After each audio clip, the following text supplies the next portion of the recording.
Start you off with breaking news right outside UCLA Medical Center, where there's been a dangerous confrontation just a short time ago. An SUV hit a group of protesters who were there demanding higher wages. CBS 2's Finnstrom is live in Westwood with more on what happened here. Cara? Sharon, this happened within the last hour or so. If we pan over, you can see the crowd here and also the medical center just behind them.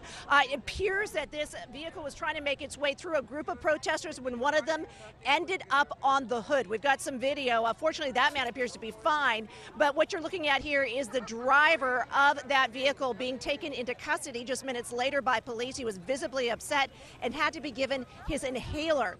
Now, in a few seconds here, we're going to show you the man in a yellow vest. He is the protester who ended up sliding off the hood onto the ground. He spoke about what happened before heading off with police to give his account to them.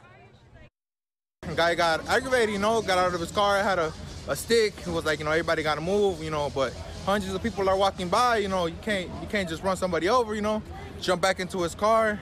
He gasses it, I'm holding onto his hood. He brakes, I thought he was going to stop. And as soon as I'm trying to move, he gasses it again. I just grab on again. As he's driving, I'm telling him to slow down.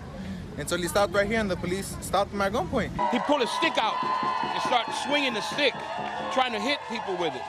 So he gets back in his car, and then one of the guys stood in front of his car. He jumped on the hood. He proceeded to take off down the street, speeding down here. And the guy was on the hood of the car, but he fell off onto the ground.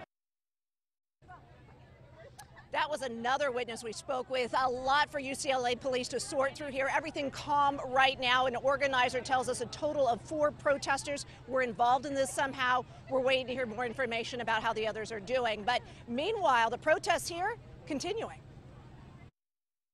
What do we want? Justice. When do we want it? Now. Nursing aides, food workers, and other service employees walked out today to walk the picket lines.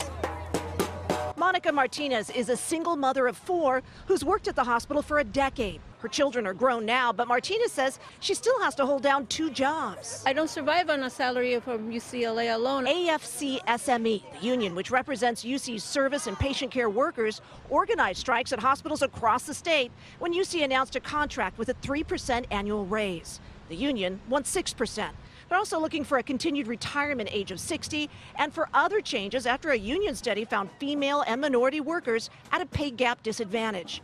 The union says unpublished UC employment data shows, for example, that starting patient care wages for black women are 23% lower than those for white men. I'm out here because of the inequality, the failure to address that inequality. A UC spokesperson responded with this statement. AFS-CME leaders are demanding a nearly 20% pay raise over 3 years, twice what UC employees have received. The university cannot justify to taxpayers such an excessive raise, no matter how much we appreciate our service workers.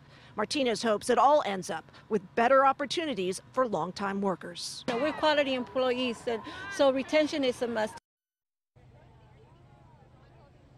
So this is expected to go on for about 3 days. During that time, UCLA says it has made some alternative plans to keep things flowing, but some surgeries may have to be rescheduled. Jeff, Sharon, we did hear from police that they expected about up to 1,000 protesters here today. By Wednesday, if no agreement is reached, they expect that crowd to actually swell much larger.